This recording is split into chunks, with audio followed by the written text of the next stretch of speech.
ಆತ್ಮೀಯ H16 news ಅರ್ಥಾತ್ ಸಿದ್ದರಾಮಯ್ಯ ಸ್ವಾಗತ. ನಾನು ನಿಮ್ಮವ MI ಅಥವಾ ಮಲ್ಲಪ್ಪ ಜೋತಾವರ. ಆತ್ಮೀಯರೇ, ನಮ್ಮ BY ವಿಜಯೇಂದ್ರ BJP ಅಧ್ಯಕ್ಷರು ಇವತ್ತು ರೈತ ಪರವಾದ ಧ್ವನಿಯನ್ನು ಎಬ್ಬಿಸಿ ಸ್ಟ್ರೈಕ್ ಮಾಡ್ತಾ ಇದ್ದಾರೆ. ಸರ್ಕಾರದ ವಿರುದ್ಧ ಘೋಷಣೆಗಳು ಮಾಡ್ತಾ ಇದ್ದಾರೆ. ರಾಜ್ಯದಲ್ಲಿ ಕಾಂಗ್ರೆಸ್ ಸರ್ಕಾರ ಬಂದು 2.5 ವರ್ಷ, ಇಷ್ಟರಲ್ಲಿ 2500 ರೈತರು ಆತ್ಮಹತ್ಯೆ ಮಾಡಿಕೊಂಡಿದ್ದಾರೆ.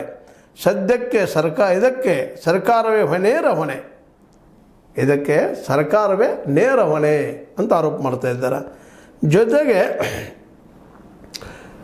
ವಿಶೇಷವಾಗಿ ಕಬ್ಬು ಬೆಳೆಗಾರರಿಗೆ ಈ ಸರ್ಕಾರ ಸ್ಪಂದಿಸಲಿಲ್ಲ, ಕೇವಲ 50 ರೂಪಾಯಿ ಕೊಟ್ಟು ಅನ್ನುವಂಥ ಮಾತನ್ನು ಮಾತಾಡಿದ್ದಾರೆ.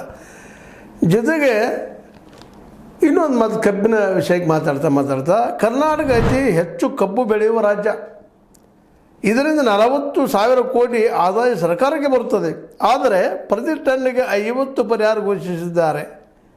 ಇದು ಸರಿನಾ ಅನ್ನುವಂಥದ್ದು. ಜೊತೆಗೆ 54 ಲಕ್ಷ ಮೆಟ್ರಿಕ್ ಟನ್ ಮೆಕ್ಕೆಜೋಳ ಬೆಳೆದಿದ್ದಾರೆ. ಆದರೂ ಖರೀದಿ ಕೇಂದ್ರ ತೆರೆದಿಲ್ಲ. ಯಾಕೆ ಅಂತ. ಶೀತಲೀಕರಣ ಘಟಕ ತೆರೆದಿಲ್ಲ. ಯಾಕೆ. ಕಲಬುರಗಿಯ ಜಿಲ್ಲೆಯಲ್ಲಿ 6.5 ಲಕ್ಷ ಟನ್ ತೊಗರಿ ಬೆಳೆದಿದ್ದಾರೆ. ಅಡಗೆಗೆ ಚುಕ್ಕೆ ರೋಗ ಬಂದಿದೆ. ಇದೆಲ್ಲಕ್ಕೂ ಸರ್ಕಾರ ಗಮನ ಹರಿಸುತ್ತಲೇ ಇಲ್ಲ ಅಂತ ಆರೋಪ ಮಾಡ್ತಾರೆ. ಮತ್ತೊಂದು ಮಾತು ಹೇಳ್ತಾ ಇದ್ದಾರೆ. ಈ ಸಂದರ್ಭದಲ್ಲೇ ಜನ ಹೊಡೆಯುತ್ತಾರೆ ಎಂಬ ಭಯಕ್ಕೆ ಮುಖ್ಯಮಂತ್ರಿ ಸಚಿವರು ಈಗ ಹೆಲಿಕಾಪ್ಟರ್ ಓಡಾಡುತ್ತಿದ್ದಾರೆ.